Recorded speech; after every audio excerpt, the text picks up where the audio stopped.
Here's a BorgWarner S480 in comparison to a Precision 6262.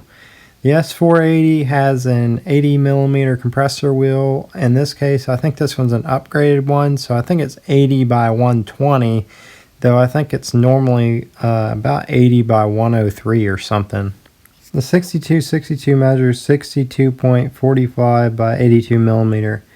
Here's a comparison between an HX40 turbine wheel and the S480 turbine. The S480 turbine is 88mm by 96mm, and the HX40 turbine is 64 by 76, which is also a 67 by 76 HX40 turbine option. The S480 is rated at 750 to 1250 horsepower. The 6262 is rated, well, I rated at around 650 horsepower at peak, but some people have claimed to hit 700.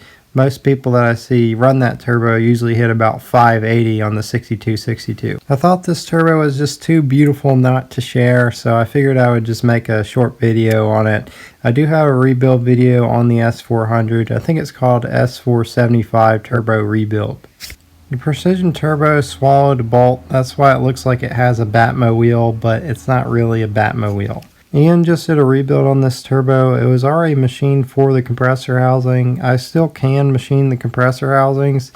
I usually don't work on these very often just because it's a kind of a pain to ship this kind of turbo because it's so big and heavy. So I don't have an estimated cost of how much it would cost to ship it out, so I don't do very many of these. The good thing about the S400 series lately is that parts availability is getting much better than it used to be.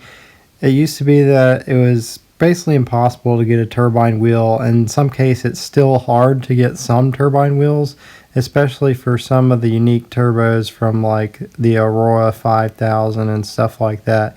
It can be made, it can be done, but it is costly, so I usually try to stay away from those kinds of things.